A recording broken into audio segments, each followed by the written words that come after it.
YCP అధినేత YS Jaganmohan Reddy వ్యవహార శైలిపై రాజకీయ మీడియా వర్గాల్లో మరోసారి చర్చ మొదలైంది. దేశవ్యాప్తంగా 80వ స్వాతంత్ర దినోత్సవ వేడుకలు ఘనంగా జరిగితే జగన్ మాత్రం సోషల్ మీడియా వేదికగా ఒక సందేశంతోనే సరిపెట్టుకున్నారన్న విమర్శలు వినిపిస్తున్నాయి. మాజీ ముఖ్యమంత్రిగా ప్రస్తుతం ప్రధాన ప్రతిపక్ష పార్టీ అధ్యక్షుడిగా ఉన్న జగన్ కనీసం పార్టీ కార్యాలయంలోనైనా జాతీయ జెండాను ఆవిష్కరించి ఉంటే బాగుండేదన్న అభిప్రాయాలు వ్యక్తమవుతున్నాయి. స్వాతంత్ర దినోత్సవం సందర్భంగా జగన్మోహన్ రెడ్డి చేసిన ట్వీట్లో దేశ ప్రజలకు శుభాకాంక్షలు తెలిపారు. అయితే సాధారణంగా రాజకీయ పార్టీలు ముఖ్యంగా జాతీయ పర్వదినాల సందర్భంగా తమ కార్యాలయాల్లో జెండా ఆవిష్కరణ కార్యక్రమాలు నిర్వహిస్తుంటాయి. పార్టీ అధినేతలు, ముఖ్య నేతలు స్వయంగా పాల్గొని కార్యకర్తలకు సందేశం ఇవ్వడం ఆనవాయితీగా కొనసాగుతుంది. ఈ నేపథ్యంలో జగన్ ఈసారి ఎక్కడా ప్రత్యక్షంగా స్వాతంత్ర వేడుకల్లో పాల్గొనలేకపోవడం ఇప్పుడు చర్చకు కారణమైంది.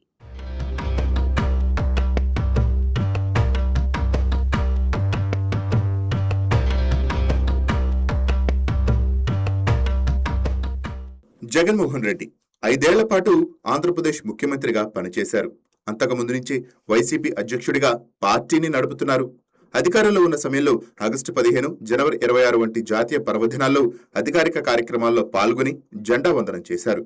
ముఖ్యమంత్రి హోదాలో రాష్ట్ర స్థాయి వేడుకలకు హాజరై ప్రసంగించారు. అయితే 2024 ఎన్నికల తరువాత వైసీపీ ప్రతిపక్షంలోకి వచ్చినప్పటి నుంచి జగన్ రాజకీయ కార్యక్రమాల విషయంలో పరిమితంగానే కనిపిస్తున్నారన్న విమర్శలు వినిపిస్తున్నాయి. ఈసారి కూడా స్వాతంత్ర దినోత్సవం సందర్భంగా ఆయన ప్రత్యక్షంగా ఎక్కడా జెండా ఎగరవేయకపోవటం ఆ చర్చకు మరింత బలం చేకూరిందని రాజకీయ పరిశీలకులు అంటున్నారు. అయితే ఇక్కడ ఒక అంశాన్ని కూడా గమనించాల్సి ఉంది. ప్రతిపక్ష నేతగా జెండా వందనం చేయటం చట్టపరంగా తప్పనిసరి కార్యక్రమం కాదు. పార్టీ కార్యక్రమాల్లో ఎవరు జెండాను ఆవిష్కరించాలన్నది ఆయా పార్టీల నిర్ణయం. అయినప్పటికీ రాజకీయంగా, నైతికంగా చూస్తే ఒక మాజీ ముఖ్యమంత్రి, ప్రధాన ప్రతిపక్ష పార్టీ అధినేత జాతీయ పర్వదినం సందర్భంగా ప్రజల ముందుకు రావటం సహజమైన అంచనాగా ఉంటుంది. ఆ అంచనాకు జగన్ దూరంగా ఉండటమే విమర్శలకు కారణం అవుతోంది.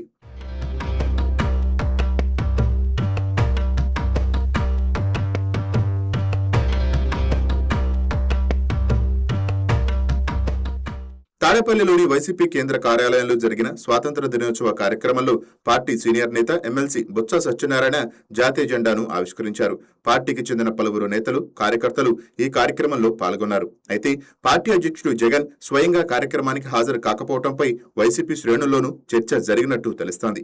ఆయన బెంగళూరులో ఉన్న నేపథ్యంలో పార్టీ కార్యాలయ కార్యక్రమానికి హాజరు కాలేకపోయారని పార్టీ వర్గాలు చెబుతున్నాయి. అయినప్పటికీ బెంగళూరులోనే ఉన్నప్పటికీ అక్కడైనా జాతీయ జెండాను ఆవిష్కరించి ఉంటే రాజకీయంగా ఇలాంటి విమర్శలకు అవకాశం ఉండేది కాదని కొందరు వైసీపీ నేతలు అభిప్రాయపడుతున్నట్టు ప్రచారం జరుగుతోంది. జాతీయ పర్వదినాల విషయంలో పార్టీ అధినేతలు తీసుకునే నిర్ణయాలకు రాజకీయ ప్రాధాన్యత ఉంటుందని వారు చెబుతున్నారు. ముఖ్యంగా ప్రస్తుత వైసీపీ ప్రతిపక్షంలో ఉన్న నేపథ్యంలో పార్టీ కార్యకర్తలకు, ప్రజలకు నాయకత్వం నుంచి ఒక సందేశం వెళ్లాల్సిన అవసరం ఉందని అంటున్నారు. ఇదే సమయంలో జగన్ జెండా వందనం చేయకపోవటాన్ని లక్ష్యంగా చేసుకుని సోషల్ మీడియాలో విస్తృత ప్రచారం జరుగుతోంది.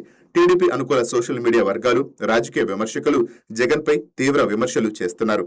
గతంలో ఆయన జెండా వందనం చేసిన ఒక కార్యక్రమానికి సంబంధించిన వీడియోలను కూడా కొందరు సోషల్ మీడియా వినియోగదారులు తిరిగి బయటకు తీసి విమర్శలు చేస్తున్నారు.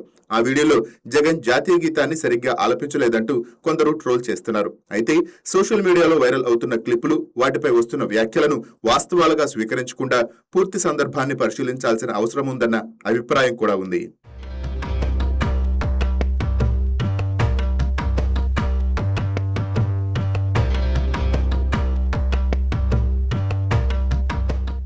మరోవైపు ఈ విమర్శలకు వైసీపీ సోషల్ మీడియా విభాగం నుంచి పెద్దగా కౌంటర్ రాకపోవటం కూడా చర్చనీయాంశంగా మారింది.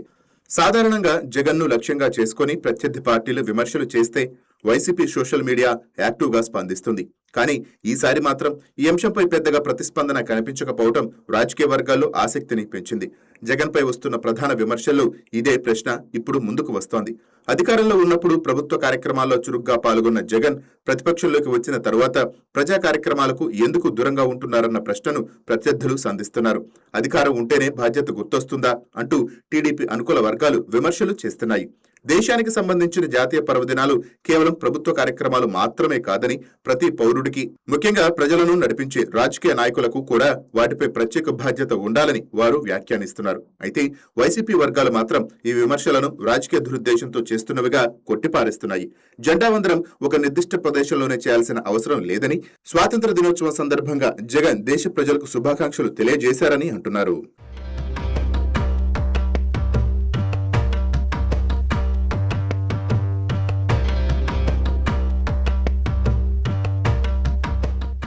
ప్రస్తుతం వైసీపీ 2029 ఎన్నికల కోసం పార్టీని తిరిగి నిర్మించుకునే ప్రయత్నంలో ఉంది. ఎన్నికల ఓటమి తర్వాత పార్టీ కేడర్లో ఉత్సాహం నింపటం, ప్రజల్లో తిరిగి విశ్వాసం సంపాదించడం, ప్రభుత్వంపై పోరాటాలను బలోపేతం చేయడం వంటి సవాళ్లు జగన్ ముందు ఉన్నాయి.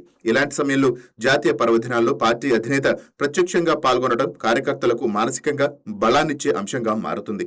పార్టీ కార్యక్రమాలకు దూరంగా ఉంటున్నారన్న విమర్శలకు తావు లేకుండా నాయకత్వం ప్రజల మధ్య ఉండటం రాజకీయంగా కూడా ఉపయోగపడుతుందని విశ్లేషకులు చెప్తున్నారు. జగన్ స్వాతంత్ర దినోత్సవం సందర్భంగా చేసిన ఒక్క ట్వీట్ ను మాత్రమే ఆధారంగా చేసుకుని ఆయన దేశభక్తిని ప్రశ్నించడం సముచితం కాదన్న వాదన కూడా ఉంది.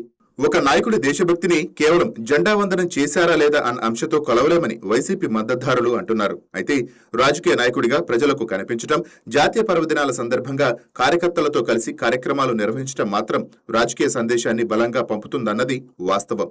మొత్తానికి జగన్ ఈసారి స్వాతంత్ర దినోత్సవ వేడుకల్లో ప్రత్యక్షంగా పాల్గొనకపోవటం రాజకీయంగా ఆయనకు కొత్త తలనొప్పి తెచ్చిపెట్టింది. తాడేపల్లి పార్టీ కార్యాలయంలో బొత్స సత్యనారాయణ జెండా ఎగరవేయటం, జగన్ బెంగళూరులో ఉండటం, ఆయన కేవలం సోషల్ మీడియాలో సందేశంతో సరిపెట్టుకోవడం వంటి అంశాలు ఇప్పుడు రాజకీయ చర్చకు కేంద్రంగా మారాయి.